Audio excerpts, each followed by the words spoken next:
45% of global food production is from smallholder forestry and smallholder agriculture, which is a significant proportion of our global food production. These are figures that come from the FAO. And of course, as Christine's going to mention, we have a long tradition of managing forests for food, swim agriculture, and other aspects of forest management. Also, there's a major issue of ecosystem services provided by forests. These include pollination services, watershed services, and others. So in terms of global trends in food production, of course, Carlo, for being from Bioversity, is much more up his street, as it were. So agriculture essentially began about 12,000 years ago, and around 7,000 plant species have been historically used for human nutrition and health.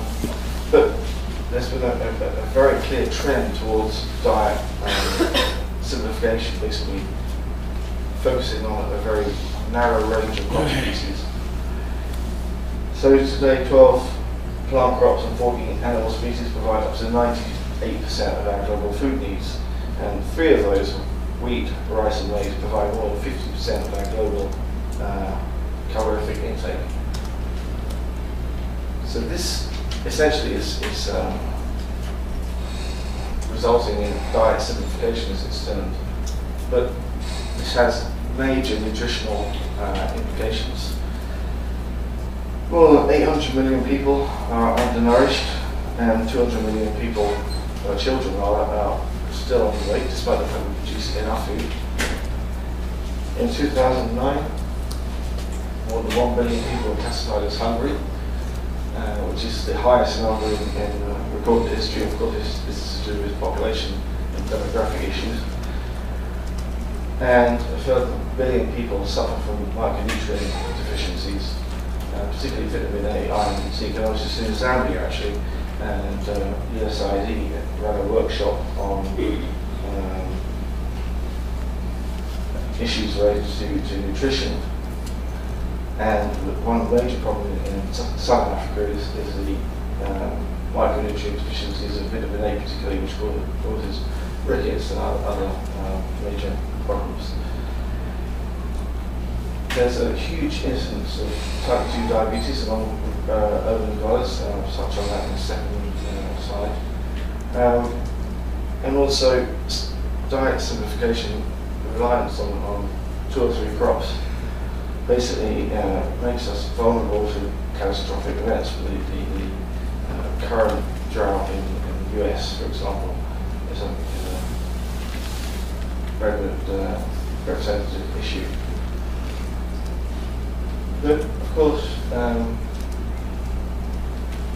we're also at the tail end of the legacy of the Green Revolution, which purportedly fed or resulted in huge amounts of increased production particularly for rice and other products. But this came at serious environmental problems. The focus on intensified agriculture has led to major issues related to pollution, increased CO2 emissions, land conversion particularly, and concomitant loss of biodiversity. So essentially, one of the things we've been looking at, one of the challenges for achieving global food security, and we've identified essentially 5 major problems: population growth, climate change, obviously, food inequity, gender inequity, globalization, and continued forest and biodiversity. So I'm going to touch on each of those subsequent slides. So in terms of population growth, we know that the population is going to grow to approximately about 9 billion by 2050. But if the current agricultural model is followed, it's estimated that a further 1 billion hectares of land will need to be converted to agricultural production. In terms of the growing population, there's also an issue of changing diets.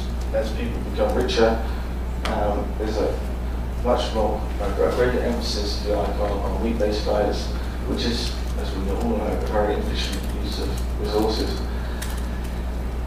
So how do we balance the need to grow crops for a growing population while also maintaining our biodiversity and protected areas?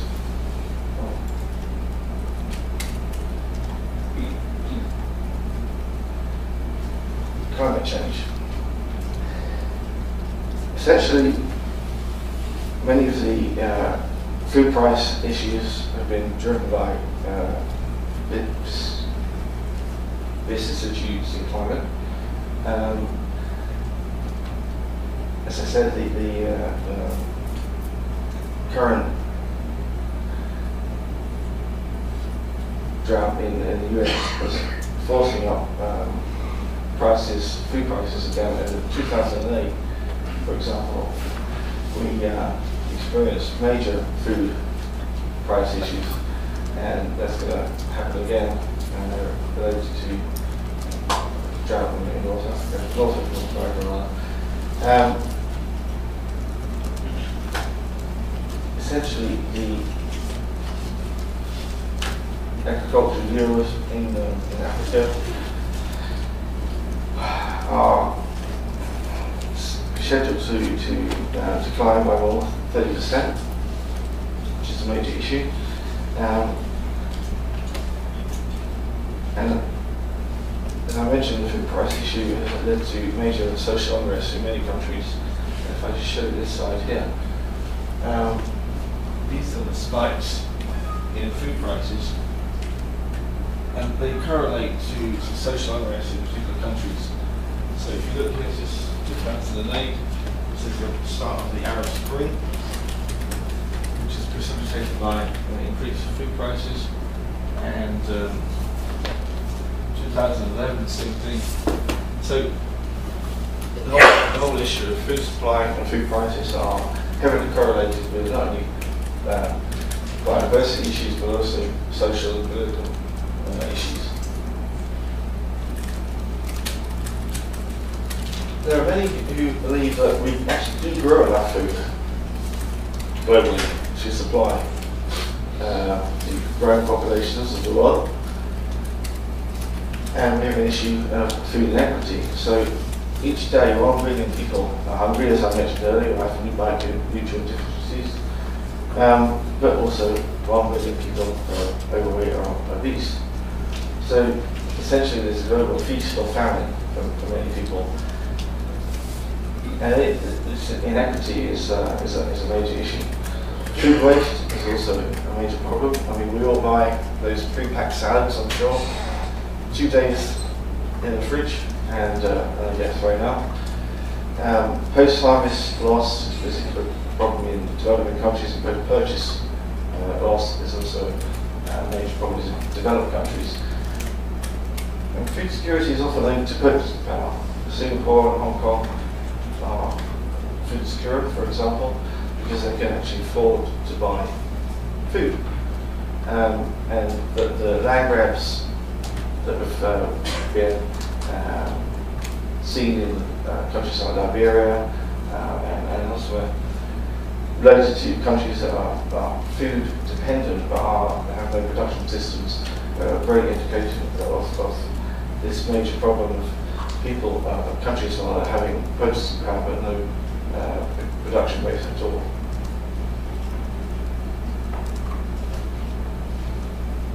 In terms of agricultural investment, we've seen a major decline in investment in agriculture, and the Maputo Declaration of 2004, which, for example, in Africa said that each country should invest more than 10% of their GDP in agriculture, has been a resounding failure. Only 3 countries in Africa have actually achieved that. And in terms of external aid, funding in agriculture has been particularly problematic. In terms of gender, which is a major issue, women actually do provide, I mentioned 45% of food production is from smallholder agriculture. Most of the smallholder agriculture is generated by women, particularly in Asia and sub-Saharan Africa, and often described as guardians of food security. But many women lack access to tenure, and particularly extension services often focus on men. So in terms of potential solutions to problems, essentially there's a great deal of prospects for marginal lands to be cultivated, but also one of the things that CIFOR is working on is the integration of agriculture into complex landscapes to disaggregate, if you like, conservation type approaches to agriculture, and it's essentially integrating agriculture into landscapes which are managed both for food and for environmental services and conservation. And just to touch on that, there's a great call in the literature for that further integration, making sure that we are integrating agriculture in these complex landscape systems. If you go to the CIFOR booth, we have a special issue of forest and food security. Oh, they're at the back right here. Thank you. So if you want to read more about our own work on forest and food security, please take a copy at the back of the room. And this is interesting. CIFOR are part of the CG system, which is a consortium group of international agricultural research centres, and I went to a series of meetings last year, which culminated in one meeting in Ethiopia. And they did a word cloud of every single abstract or paper that was produced. And these are the main words that came out: ecosystem services, biodiversity, landscapes, no mention at all. So there's still a very divergent approach to food security in terms of disaggregating, if you like, the food security agenda and the natural resource management agenda. And that's something that we're hoping to change. I'll leave you with that final point.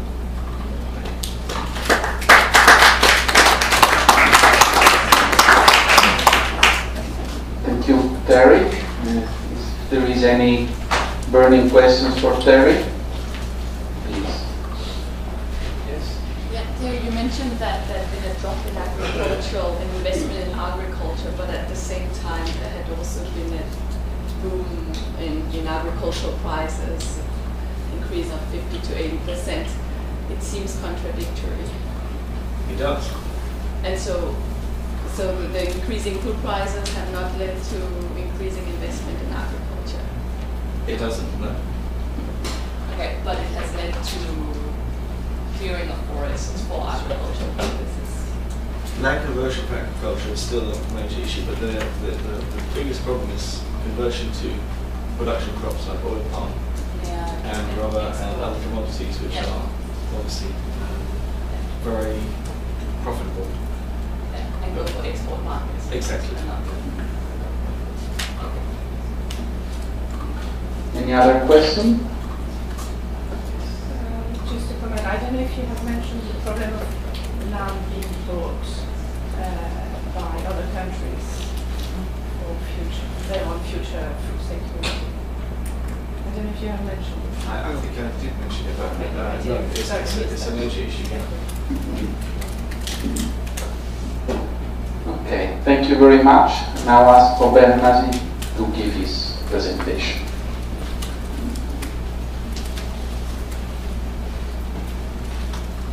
Good morning, everybody. I'm going to talk on something which is a bit of the world client in this story about agriculture and food security. I'm talking about timber companies and about bushmeat. And it's not necessarily something that it's very high in the agenda, because it's technical. But it's a very important issue. And the question is, because we are talking in the issue of can we manage system for food and wildlife and for wild variety, and we have this issue of the timber and biodiversity in the Congo Basin. The Congo Basin is the second largest block of rainforest remaining in the world. A great part of this rainforest is allocated for timber concession. This timber concession, they do what they know what to do, so they harvest for timber. But at the same time, there is a lot of other things that are happening in this timber concession, including hunting for bushmeat, some NTF collection today. And what we are looking at is, can we manage this timber concession for multiple use and not only for timber, in order to have a more optimal use of the land and reduce the needs.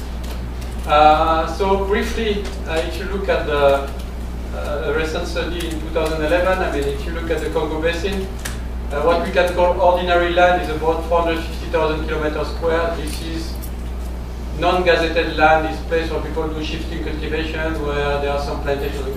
Logging concession is 600,000 kilometers square. Protected area is 440,000 kilometers square. So that's to show you the importance of considering logging concession. This is the largest land use type in the region. So if we just ignore this and go into protected area or into outside, then we are missing a great part of the picture. Quick slide about selective logging in the Congo Basin. Timber remains the main commodity. It's highly selective, so they cut less than 2 individuals of less than 5 commercial species. So it's very selective, so it's not clear cutting. A forest after a first logging does not appear immensely disturbed. But the rotation cycle about 25-30 years, which is too short. And there is an increasing area under certification. When we started to work in 1995, we had 0 managed forest, 0 certified forest. Now we have about 11 million hectares of forest under management plan, 3 million hectares of forest under concession. This is increasing. So,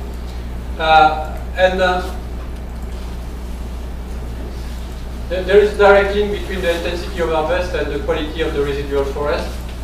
And where it is important in terms of biodiversity and other aspects like wildlife and wild relative. And then you see that certified concession, in fact, have a significantly reduced harvest intensity. As such, because they have a significantly reduced harvest intensity, they have a significantly less impact on the residual stump and on species other than timber. It could be rattan, that could be fruit trees, that could be feeding wildlife.